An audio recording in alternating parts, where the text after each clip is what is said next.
diucapkan kepada Encik Muhammad Akif Farhan bin Muhammad Basri, pensyarah yang saya hormati, dan kepada rakan-rakan seperjuangan sekalian.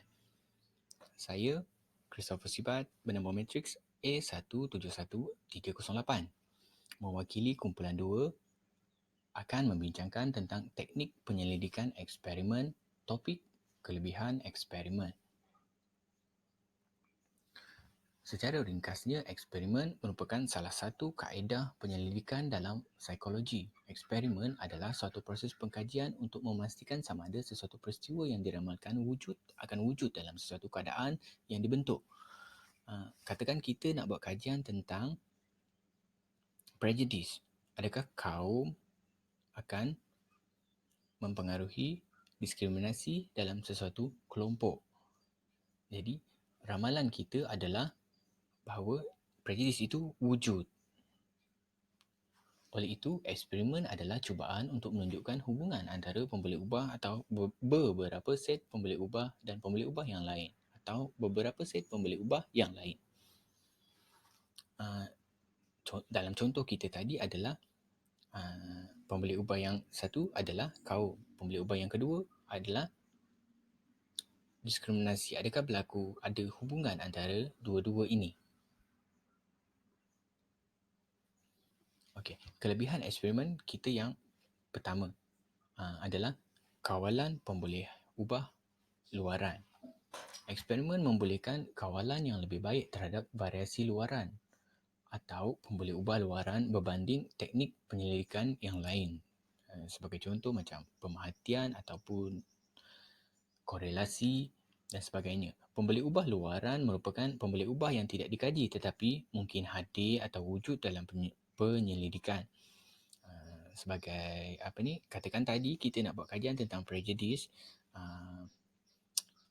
kita tahu bahawa prejudice tidak semestinya berlaku dalam antara kaum, tetapi ia juga boleh berlaku antara umur misalnya, antara kejaya misalnya, antara jantina misalnya. Jadi ketiga-tiga ini adalah faktor luaran yang boleh mempengaruhi dapatan kajian kita. Jadi dengan melakukan eksperimen, kita boleh mengawal faktor luaran ini dan memfokuskan kita punya eksperimen kepada kaum, kerana fokus eksperimen kita adalah pada kaum. Adakah kaum mempengaruhi diskriminasi dalam kelompok itu?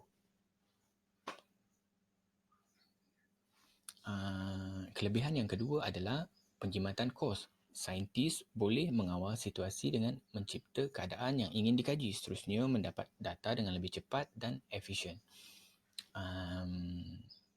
Sebagai contoh, katakan kita nak buat kajian tentang adakah hujan mempengaruhi jangka masa tidur seseorang. Katakan, bayangkan kalau kita guna kaedah pemerhatian, kita terpaksa bersabar dan menggunakan jangka masa yang lama kerana kita terpaksa menunggu hujan untuk turun baru kita boleh melakukan pemerhatian. Namun tidak begitu dalam eksperimen. Kita boleh mereplikasikan benda ini dalam makmal, seterusnya kita boleh mendapat data dengan lebih cepat dan efisien. Yang ketiga adalah replikasi. Setiap penemuan boleh diuji dan diulangi dan mampu menghasilkan keputusan yang sama jika menggunakan kaedah yang sistematik dan objektif. Oleh itu, kerana eksperimen adalah objektif dan sistematik, ia membolehkan keadaan dalam kawalan eksperimental, seterusnya membolehkan eksperimental mengulangi dan menguji atau memeriksa keputusan dan memastikan kesan pemboleh ubah bebas terhadap pemboleh ubah bersandar.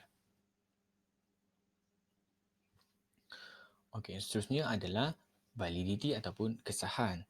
Sampel yang lebih besar membolehkan keputusan eksperimen digeneralisasikan terhadap keseluruhan populasi dengan lebih baik. Semakin besar saiz sampel, semakin tepat dapatan kajian dan membolehkan generalisasi terhadap keseluruhan populasi dengan lebih tepat.